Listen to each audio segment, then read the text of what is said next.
반갑습니다. 깔쌈이의 독서 여행에 오신 여러분 환영합니다. 오랜만에 촬영을 하게 되었습니다. 한 2주 동안 좀 바쁘기도 했고요. 책을 조금 못 읽기도 했습니다.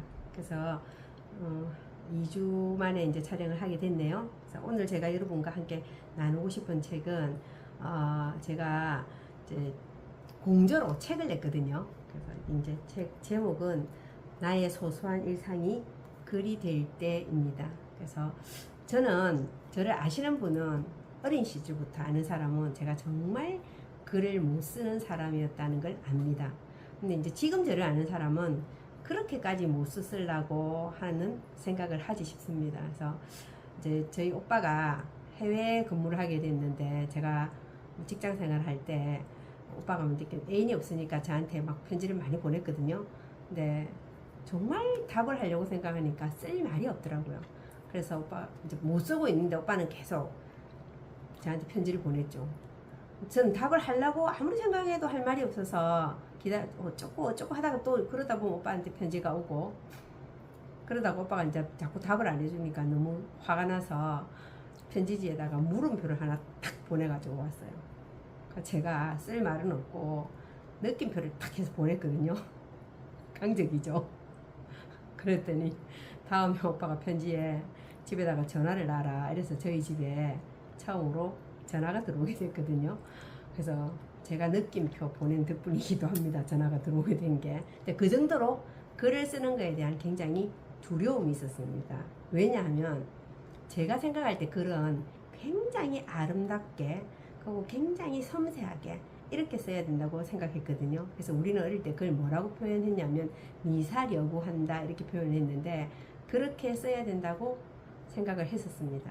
근데 글은 아름답게 쓰는 것보다 진솔하게 쓰는 게 중요하고요. 그리고 처음부터 잘 쓰려고 하지 말고 그냥 쓰다 보면은 느는 것 같아요.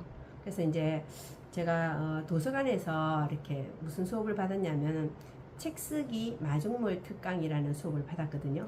그래서 부산에 있는 이제 그 북PT 출판사의 박정호 대표라는 분이 강의를 오셨고요.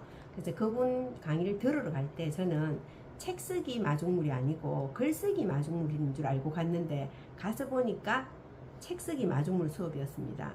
여러분, 글 쓰는 거하고 책을 쓰는 거하고는 뭐가 다를 것 같습니까? 그럼 글을 쓰면은 책이 나오는 거 아닌가? 이렇게 생각하잖아요. 근데 책을 쓰려고 하면은 내가 어떤 주제로 쓸 건가에 대해 전체적인 이제 책의 연결에 있어서, 그래서 그런 거에 대해서 기획이 좀 되어 있어야 되더라고요. 그래서 이제 저희들이 열 몇 분이 이제 수업을 받았는데 그 중에서 6명이 책을 내는데 동의를 했습니다. 그래서 이제 공조로 6명이 이제 책을 출판하게 되었고요. 아마 이 중에서 이제 한 분은 책을 낸 경험을 가지고 계시더라고요. 근데 나머지 다 저를 포함한 5명은 단 한 번도 뭐 이렇게 책을 내본 경험이 없고, 이게 이제 쉽게 말하면 저희들한테는 처녀작입니다. 그래서 제가 쓴 글을 다른 사람의 글을 읽기에는 제가 좀 그런 것 같고요. 동의를 구하지 않았기 때문에. 그래서 제가 쓴 글을 한번 여러분과 공유하고 싶은데요. 저는 이제 이걸 쓰면서 이런 생각을 했습니다. 꾸준히 하다 보면 뭔가 되구나. 그래서 저는 이 책이 나온 게 며칠이냐면 8월 3일 날 나왔거든요. 근데 8월 3일은 제 인생에서 또 하나의 기념일이 될 것 같다. 이제 뭐 그래 이제 생각하게 됐고요. 이제 이분이 출판사 대표님이 작가 소개의 글을 한 줄 적어달라 하셨거든요. 그래서 제가 이제 뭐라고 했냐면, 살면서 직간접적으로 겪은 경험이 혹시라도 누군가에게 도움이 된다면 참 감사하겠다는 생각으로 글을 쓰게 되었습니다. 저에게는 인생을 되돌아보는 시간이 되고 독자에게는 가슴 따뜻한 시간이 되었으면 합니다. 그래서 저는 제가 글을 쓰면서 느끼는 제 감정은 굉장히 내 인생에 토닥토닥 너 그때 참 잘 살아왔어 라는 토닥토닥을 좀 해주고 싶었고요. 그리고 혹시라도 어떤 분이 읽는다면 조금 치유와 위로가 되었으면 좋겠다, 뭐 이런 생각이거든요. 그 중에서 이제 제가 하나를 여러분께 읽어드리 볼게요. 이제 제목은 삶의 태도를 알려준 국어 선생님 이라는 제목입니다. 성공의 두 가지 섹트는 재능과 성실이다. 재능은 있으나 성실하지 못한 사람은 사기꾼이 되기 쉽고, 성실하되 재능이 없는 사람은 밥은 먹고 산다. 이 말을 누가 했냐면 지금 돌아가신 이용건 박사님이 말씀하셨습니다. 그래서 중학교 3학년 국어 시간의 일이다. 우리 국어 선생님은 미혼의 여성, 흔히 올드미스라 불리는 분이셨다. 사춘기의 한복판에 있는 우리에게 선생님은 묘한 매력을 지닌 분이셨다. 친구들은 선생님을 무척 좋아했다. 흔히 교사 하면 떠오르는 옷차림이란 단정한 투피스나 투바지 정장이었다.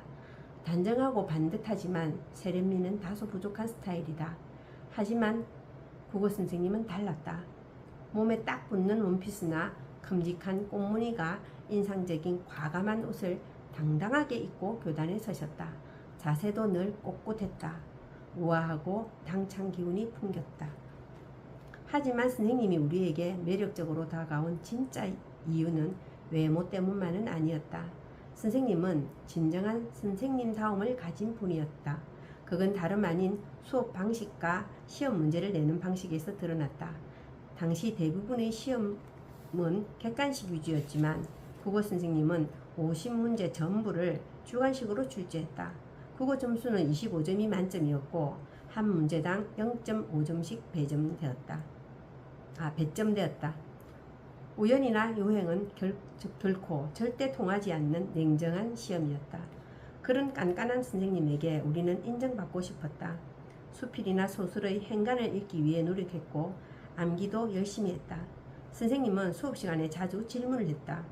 우리는 언제 질문이 나올지 몰라 늘 긴장 상태였다. 정신이 잠시라도 안드로메다로 날아갈 틈이 없었다. 어쩌면 선생님은 질문을 좋아했던 분이셨을지도 모르겠다. 하지만 분명한 건 그분의 수업은 단순히 지식을 주입하는 방식이 아니라 학생이 참여하고 깨어있는 수업이었다는 것이다. 그런 방식이 익숙하지 않았던 우리는 신선하게 느껴졌고 어느새 국어 시간이 기다려졌다.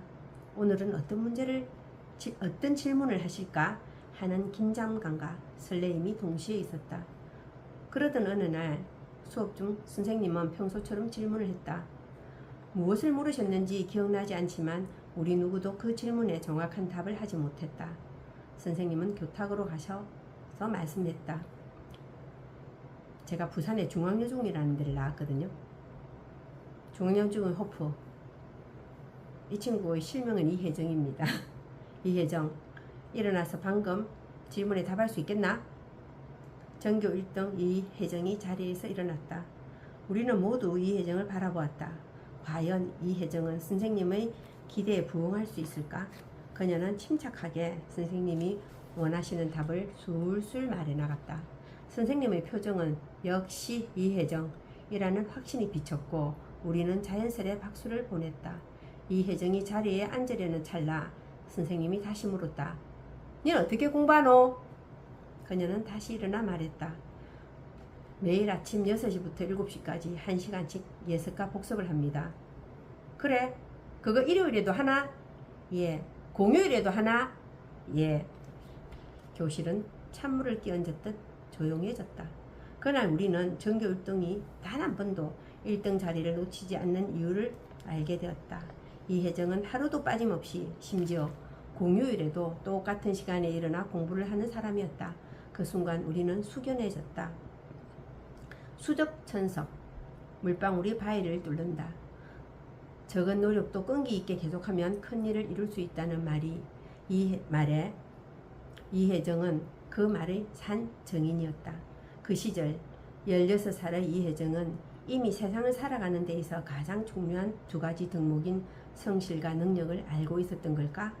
스티븐 M.R. 코비는 신뢰의 속도에서 능력을 이렇게 정의한다. 첫 번째, 타고난 재능. 두 번째, 올바른 태도. 세 번째, 뛰어난 기술. 네 번째, 끊임없는 지식 축적. 다섯 번째, 자기만의 스타일. 한마디로 능력이란 그 사람이 걸어온 시간의 총합이며 현재의 나를 구성하는 가장 중요한 자산이다. 능력은 결코 하루아침에 만들어지지 않는다. 세상에 우연한 성공은 없다. 이혜정의 전교 1등도 마찬가지다. 어쩌면 선생님은 이혜정이 얼마나 성실한지 이미 알고 있었을 것이다. 그리고 우리에게 단지 정답을 가르치려 했던 것이 아니라 삶의 태도, 살아가는 방식, 어떻게 나를 만들어 갈 것인지를 보여주고 싶었던 것은 아니었을까? 혹시 여러분 주변에도 분명히 이런 분이 있지 않을까요? 제가 이제 이 글을 쓰게 된 건 전 그렇게 성실한 사람은 아니었습니다. 그런데 살면서 성실이 얼마나 중요한가 알게 되었고요. 그러자 제 중학교 3학년 때 같은 반의 친구인 이 친구가 생각났죠. 아, 성실의 산증인이구나. 그래서 여러분과 함께 이 이야기를 공유하고 싶었습니다. 그래서 제 책이 지금은 공조로 나왔지만 이 글을 좀 더 업데이트 시켜서 나중에 단독으로 출판을 하려고 지금 글을 계속 쓰고 있거든요. 그래서 제 이 이제 글이나 제가 지금 전하는 이런 이야기들이 여러분의 인생을 다시 한번 점검해보고 그리고 또 앞으로 나아가는데 좀 도움이 됐으면 좋겠다 하는 바람으로 오늘은 제 이야기를 한번 해보았습니다. 감사합니다. 또 다음에 좋은 책으로 찾아뵙겠습니다.